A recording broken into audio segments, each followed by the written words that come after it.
A year since the start of Ethiopia's conflict, yet we are seeing armed groups fighting your government increasing as numbers as they advance towards the capital. What's happening on the ground, and how far are the TPLF and other allies from Addis Ababa?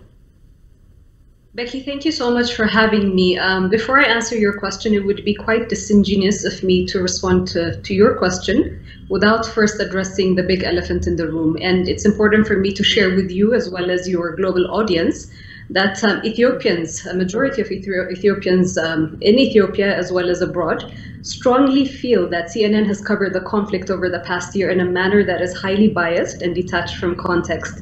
And a recent example is the hysteria that CNN had caused last week as if Addis Ababa was under siege, sending a global message that the city is about to go down.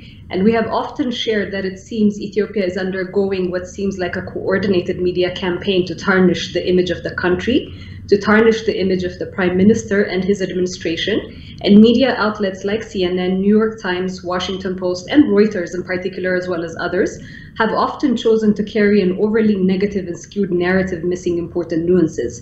And I reiterate this to you because I also heard the opening lines, which takes away or is devoid of assigning the actual blame where it is, assigning the blame to the TPLF that initiated this conflict. And they have also given testimony and confessed that they're the ones that attacked the Northern Command of the National Defense Forces. Right. So I think it's important. Let me respond to your words, because I've given you a chance to say your bit. Our work, our reporting was conducted carefully and methodically by CNN's highly experienced team in the region and elsewhere. We stand by its findings as well as the language used in our reporting, which we believe is fully justified. Here's a question to you. There are a number of media organizations, including CNN, currently in Ethiopia, who are not being allowed to report, not being granted accreditation from the government. What is the reason for that? And why? Why, if you want the story told, are you not allowing those organizations, including CNN, to try to do their work? That is a disinformation that is being perpetrated, Becky, and I dare say this because I also deal directly with some of the media. Oh, hold on. We wanted to have what is disinformation? We have a team trying to get to work on the ground. Hang on, but don't accuse us of disinformation. Are you suggesting that we don't have a team that's trying to report on the ground? With respect. Your team is on the ground, but your team did not come into the country, or some members of your team did not come into the country by following the due process. I was informed, or some members of the government were informed, of CNN being on the ground and asking for accreditation. The accreditation process— Are you prepared to have them work on the ground and get accredited so that they can tell the story? You would have to allow me to finish. This is not a hostile environment to the media at all. There are so many other media entities that have entered the country. There are other media entities that had requested and been facilitated entry into the country, into the region that they wanted to cover these stories at. However, for the amount of blame that the Ethiopian government is admonished for not allowing media, you never hear about the media that actually do enter a report, and you don't hear about the media entities that have been granted accreditation, but their own headquarters tell them not to actually enter to the country. So these are also, stories that need to be at the forefront. Okay, let's try and get to the bottom of what is going on here, because everybody wants the best for Ethiopia. I know you will agree with that. Certainly, we are just trying to get our work done and get to the bottom of what's going on. So let's do this. UN Secretary General Antonio Guterres has called for unrestricted access to Tigray, to Amhara and Afar, saying that no convoys with supplies had entered Tigray since October the 18th. I have heard this from numerous agency sources. What will it take for the Ethiopian government to facilitate access and end what the UN has called a man-made crisis? Let's start with that, and then we'll get into the politics. Sure, Becky, humanitarian concerns are equally as important for the Ethiopian government. So the portrayal of the government as a demagogue with no interest in the well-being of its own people throughout the country is erroneous, and it's not right. That is why it invested up to 100 billion birr in humanitarian assistance and infrastructure repair works in the Tigray region. Until the National Defense Forces had withdrawn out of the Tigray region, which is the end of June 2021, the Ethiopian government had allocated or was covering up to 70% of humanitarian assistance. After the exit of the National Defense Forces, the onus of responsibility on humanitarian access reaching the intended beneficiaries within the Tigray region is on the TPLF. There has been, what we have witnessed after the humanitarian ceasefire that was enacted by the government is encroachment by the TPLF into the Tigray and Amhara. With respect, that is not the evidence of what our teams have seen on the ground, nor the evidence that I am being given by agencies who are still on the ground. The access isn't available, and that access isn't available. It may be from the TPLF side as well, but the Ethiopian government is not helping. Why? Why? The access has been there. There may have been bureaucratic, cumbersome processes, and in fact, at the beginning, the complaint from international humanitarian assistance partners was that there were so many checkpoints. So the checkpoints, to my understanding, at the beginning, which were 7, have been decreased, heeding to the complaints that were being lodged by humanitarian actors. And the reason for the Ethiopian government putting these humanitarian checkpoints in place is also for the safety of its people within the Afar and Hamara region that are on the borders of where TPLF had been active and also is trying to encroach upon, which they eventually did. Now, I think it's also important that for many months now, we have been facilitating every effort, including those by the UN, to get the food and aid to those in need. However, the TPLF has also been lying about this and politicizing and weaponizing humanitarian assistance. We've seen reports as well from the USAID saying that some of their humanitarian assistance was being diverted to fighters instead of those beneficiaries. We have over 800 trucks that are accounted for that have entered the region. Why are we not asking those questions as well? We have seen these trucks carry... I'm giving you the opportunity... Hang on. I'm giving you the opportunity to put your side here. I'm also just making the point that this isn't coming from the TPLF. I'm talking about the fact that humanitarian aid is being prevented from getting in. I'm being told this by humanitarian agencies. The WFP has had tanker after tanker after tanker held up, which has got fuel, essential fuel, to get to the people in need. Look, let's do the politics here, because the politics lie behind what is going on here. Prime Minister Abiy has called on Ethiopians to be... Hold on, please. Prime Minister Abiy has called on Ethiopians to be ready to defend the capital. You know that to be true. What does this mean? And is an armed solution the right solution at this point?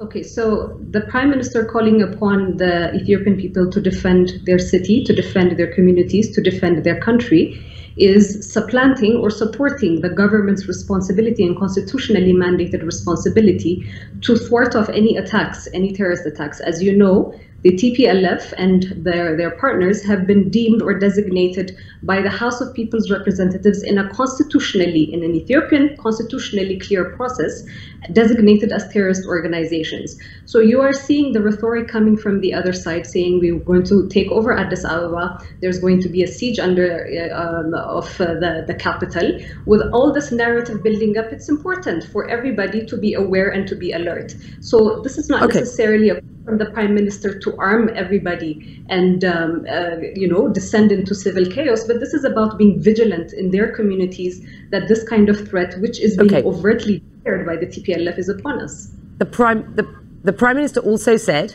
and I quote him here, "We will bury this enemy with our blood and bones and make the glory of Ethiopia high again," calling on citizens to take up arms and, quote, bury the terrorist TPLF. This is very heavy rhetoric from a leader. And it doesn't sound from that as if there is any room for the Ethiopian government to talk to the TPLF. Look, Facebook removed the Prime Minister's post. How can Ethiopia unite under this current Prime Minister when he continues to use language inciting violence against particular Becky, ethnic groups? That is the perspective and the perspective of CNN. The Ethiopian government ran the first I've just quoted what the Prime Minister said in a Facebook post that was then removed by Facebook for inciting violence. You need to let me explain. You need to let me explain. Okay. We are testing the removal of this post by Facebook because we do not feel that it is as alarmist as Facebook has. Now, there's other context for these global corporations and global entities working in the social... What part of that post do you not see as alarmist? Do you not see as Can I finish? Insightful? It's very I'm hard asking you. I am literally asking you a very simple question there. The nuances of the Amharic language. The Prime Minister is not asking people to go and attack their counterparts and their brothers and sisters. There has been a clear pathway from the Prime Minister from the beginning that he came to the administration, asking for peace, asking for unity throughout the country. There have been several attempts by the TPLF and the war drums that have been beating up before the November 2020 altercation. Through all of that, the federal government, championed and spearheaded by the Prime Minister, has been very clear that we did not want this to descend into where it is right now. So calling upon the Ethiopian people to defend themselves, calling upon the Ethiopian people to protect themselves should not be seen in that negative light. Some nuances within the Amharic language maybe or easily, if you're splitting hair, can be taken to mean other things, but there is no clear call for violence on each other. What the Prime Minister and the government, the federal government of Ethiopia, are asking is for all to be vigilant that the threat of TPLF is there because they are saying they want to take over, they want to attempt a coup, and they want to topple a government, a legitimately elected government, if I may say so. Right, Billene, I think you know what was written in that post was unequivocal. Look, Prime Minister Abiy described war, and I quote him here, as the epitome of hell during his acceptance speech for the Nobel Peace Prize. Now he is presiding over a protracted civil war, effectively. And by the way, how concerned are you that this is going to get worse and this will ultimately become a civil war? Perhaps we're not there yet. But it looks as if we could be. What will it take to stop this? That is not true. So again, facts and the way that the narrative is being shaped by your media as well is important because that's not the case. The Prime Minister So how would you describe it? By the Constitution to thwart off any attacks on the state, on the integrity of the state as well. The Constitution, if you're willing to go through it, declares that and puts that as a responsibility mandated on the Prime Minister. The TPLF is an organ that has been designated by our House of People's Representatives as a terrorist organization. If the TPLF, if you remember in end of June 2021, when there was a unilateral humanitarian ceasefire that was enacted, the opportunity for peace was there. The opportunity, this unilateral ceasefire that was taken by the government was paying heed to the suffering of our own people. And we need to also acknowledge that the people of Tigray are our own people as well. So heeding to the pains that they are undergoing because of the criminal tendencies and the power grab that is being pushed by a small criminal enterprise and a small clique, acknowledging that the unilateral humanitarian ceasefire was considered a joke by TPLF, and what you saw them is encroaching into two other regions, looting properties, destructing properties, killing civilians, raping women and children as well. So this needs to be thwarted. He has a responsibility to. And I'm giving you I am giving you the opportunity to put your side to us today and to our viewers, of course. And it's been a long time that we've been hoping to have this conversation, and so I'm glad that you've been prepared to come on the show today and have this discussion. As you rightly point out, Tigrayans are Ethiopians. So since the state of emergency has been imposed, witnesses tell CNN that Tigrayans are being ethnically targeted and arrested by authorities. Ethiopia's state-appointed Human Rights Commission says the arrests are happening on reasonable grounds as the detainees are suspected of collaborating with terrorist groups. Is there any proof of that? I mean, this is a state of emergency was something that was enacted last week. So I would need to get further details in terms of the way that it is being implemented. But the enactment of the state of emergency is not to target any particular person based on the identity that they're aligned to. The state of emergency is put in place to protect the Ethiopian people, to protect the residents of Addis Ababa, who have been told with very, very fierce rhetoric coming from the TPLF that we are going to siege or we're going to come into Addis Ababa. So it's important for the state of emergency to put in place a mechanism that anybody that is trying to threaten the stability or the peace that is within the capital city is thoroughly addressed as well. So the details that you're asking for, this is something that's still in the pipeline. I may come back to you at another point.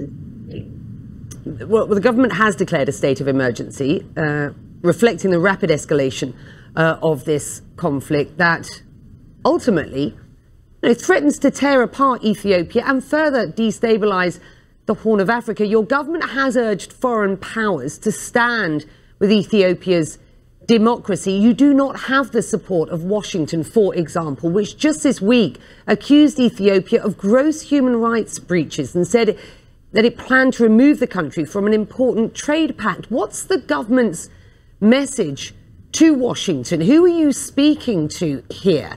And just describe how you feel about the response from the international community at this point. I mean, Becky, let me just backtrack a little bit and address something that you had said. This is not the first time that a state of emergency has been enacted within the country, so we shouldn't use this particular point to exaggerate things more than that they are and to create an alarmist environment, because that's what a lot of international media have created. Going to your second question, the engagement with the US is still constructive. We look for a very constructive engagement. The US, the United States, has been a strong ally of Ethiopia for a very long time, and Ethiopia has also been a bastion of stability within the region. And they have described Ethiopia as an important partner, but that partner is not a constructive partner anymore. I spoke to Samantha Power about this just yesterday. Just yesterday, you lose the support of Washington. You lose the incredibly important trade pact that's there. Officials are sanctioned. What sort of impact will that have on Ethiopia's economy with respect and the people of Ethiopia? And isn't it time to push for a ceasefire and to sort this thing out? Your response? Becky, the humanitarian ceasefire was already in place. Remember, the TPLF brandished it as a joke. So I'm not entirely sure what you're talking about further other than that. With regards to the US, there is constructive engagement that we're looking for. And this constructive engagement needs to be rooted in the context and understanding of the complexity of what's unfolding. The same with the international community. We need the US and the international community support to defend democracy, justice, and the people of Ethiopia. And I say to defend democracy because for the first time in Ethiopia's modern history, we underwent the first democratic elections. It might not be perfect in the eyes of the US, and might not be perfect in the eyes of the international community, but it's the best that Ethiopia has come across. And these are building blocks for the democratization process that we have embarked upon in 2018. Are they painful? They're painful. Is it facilitating a segue for something more solid and foundational to come? Yes, but we still need that because this is a democratically and legitimately elected government, and the Prime Minister. The Ethiopian government faces huge criticism at present, and there are calls from pretty much everywhere at this point for a ceasefire. So you're right to point out that there was the bones of a humanitarian ceasefire at one point, but there are calls now for a full ceasefire. Briefly, tell me, what do you expect will happen next at this point? You know, this is something that Ethiopia has been preparing for in terms of facilitating a peaceful conclusion to this, really troublesome chapter. Ethiopia remains committed to enabling an all-inclusive national dialogue that is aimed at addressing all political contestations. And the institutions and processes that are being laid out for that national dialogue to take place, and such details will emerge accordingly. But we believe that this process needs to be Ethiopian in form, and in this nature, will produce positive results pertaining stability and peace. This all-inclusive national dialogue is something in the pipeline. with that, we will leave it there. We have been pushing to speak to the Prime Minister. I've wanted to get the Ethiopian government's perspective now for some time. I do appreciate your time today. It's important that we have this discussion. I would like to speak to the Prime Minister, so that invitation is there. If you would like to, please take that to him. I think it would be important for the international community, the rest of the world, the viewers who will be watching this show today and at this time every day. They would like to hear from Prime Minister Abiy Ahmed as well. So we thank you very much indeed for joining us.